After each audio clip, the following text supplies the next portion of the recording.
This is America. Wait, no. This is it.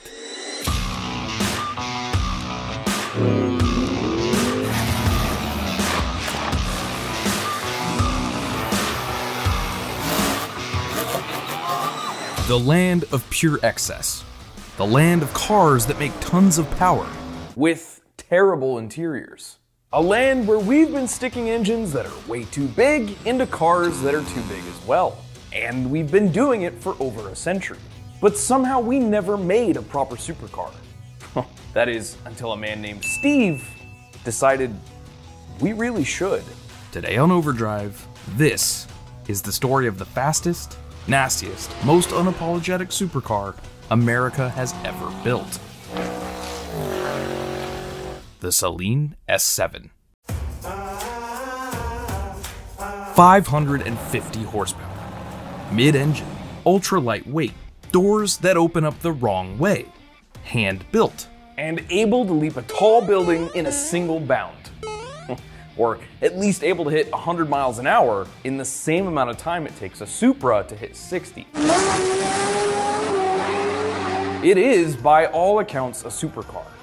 And by its second generation, it would become much more than just that. It became America's first hypercar. Trav, I think you're forgetting about the Vectors and the Ford GTs. No. The Ford GT was released a full 5 years after the S7. Unless you mean the GT40, which was never a production car. Both are absolutely amazing in their own right, but not America's first supercar. Earlier attempts either never made it to production, like the infamous Shelby Series 1, or were never produced in any real volume, like the truly insane-looking Vector W8.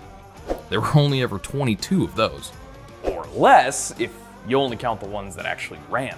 Finally, you can argue in the comments whether any Corvette, Mustang, or Viper reaches supercar status. The definition of supercar is a tricky one to nail down. What's the difference between a supercar and an exotic car? How about a hypercar? Technically, I think the Viper can be classified as an exotic sports car. But when it comes down to the Big Three's attempts at landing supercar status, prior to the year 2000, they really hadn't.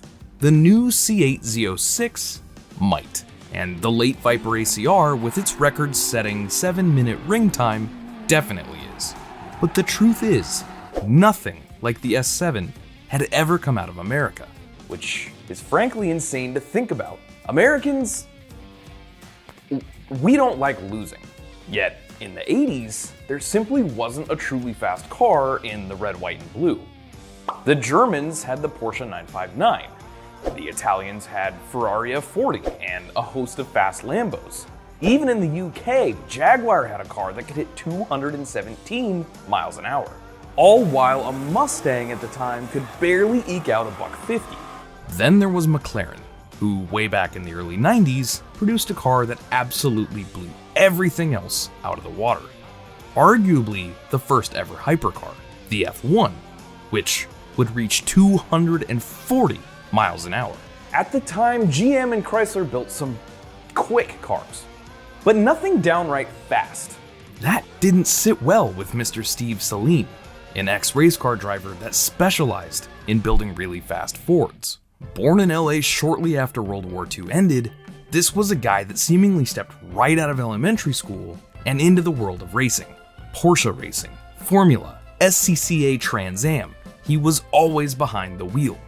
That's where he got the chops to dive headfirst into building his own cars, namely a totally awesome Mustang in the early 80s. From there, it was one fast Ford after the next. But then it all changed. He was tired of seeing all these foreign cars take all the supercar glory, and decided he was gonna do something about it. But he didn't set his sights on something like taking down the NSX or the Porsche. No, he went straight for the McLaren-shaped jugular. He started with what he knew best, the engine. It was based on a Ford V8, naturally. After all, Mustangs were his game. But a Mustang at the time made like 220 horsepower, maybe. And that wasn't gonna cut it. So old Steve bored it out from 5.7 liters to a whopping 7, giving the Windsor-based small block nearly the same displacement as most big blocks. Now, if you're not like me and you don't speak engine nerd, just know that that's insane, and it allowed this reworked version to make 550 horsepower from an engine that originally made a third of that. That's just how Steve Saleen operated. You start with something pretty good, and then you just beat it to death with the insanity stick. If it was just an engine, that'd be enough. But Saleen didn't stop there.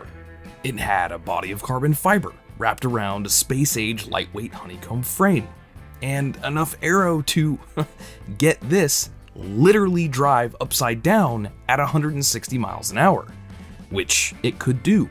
Go 160, that is. Easily. In fact, it could go 240.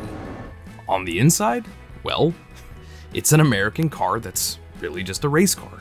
You can't even move the seats, and honestly, it's a bit of a nightmare to drive. Since you can't see out the back, there's a rear view camera, and it's terrible. But who cares? This was a car meant to perform, and dear God, does it. When it rolled out into the sunlight, after years of prototyping in a top secret workshop, it really could hang with the new breed of hypercars, and was, by all accounts, a proper American supercar. And then it went racing. The S7R dominated its class at the 12 Hours of Sebring, and it would go on to take a podium at Le Mans. The car was showing a lot of promise in the racing world, but here's the thing. Saleen wasn't satisfied. 2006.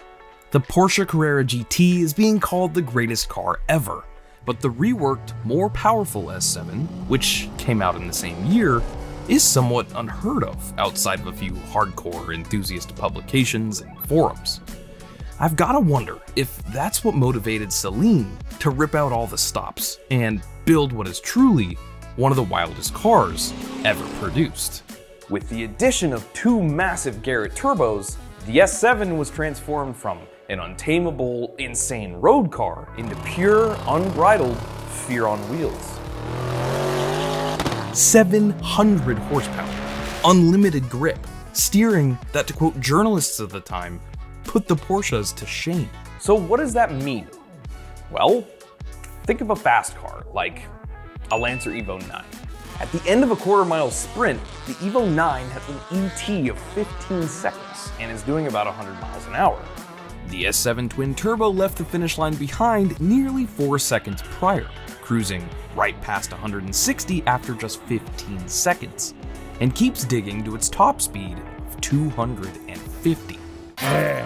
That's the life. Meaning, the S7 had left the McLaren behind, and Saleen were now nipping at the heels of a little-known car called the Bugatti Veyron. Maybe you've heard of it. And by now, the world was starting to take notice.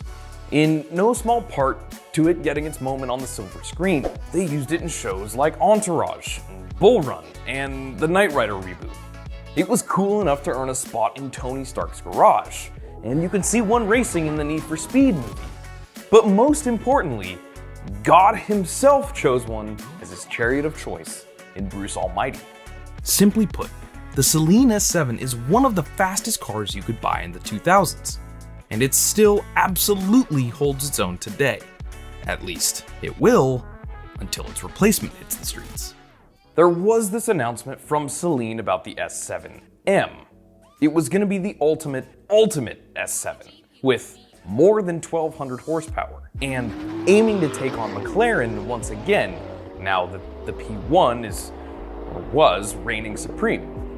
Then they announced in 2019 the S7 would come back again to bolster Saleen's launch in the Chinese market, this time named the S7 LeMans, and now with over 1,500 horsepower and a claimed top speed of 298 miles an hour.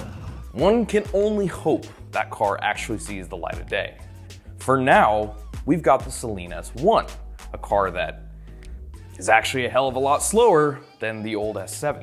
Like so many heroic tales, For the enthusiast, today's tale ends in a bit of a tragedy. There was the highest high, but the world doesn't want V8 supercars anymore.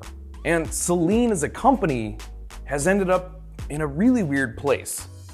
They're now part of a Chinese car company, and they make, I shit you not, electric crossovers and a mini car. But that does not tarnish the legacy of one of the greatest supercars ever made, and perhaps America's first hypercar.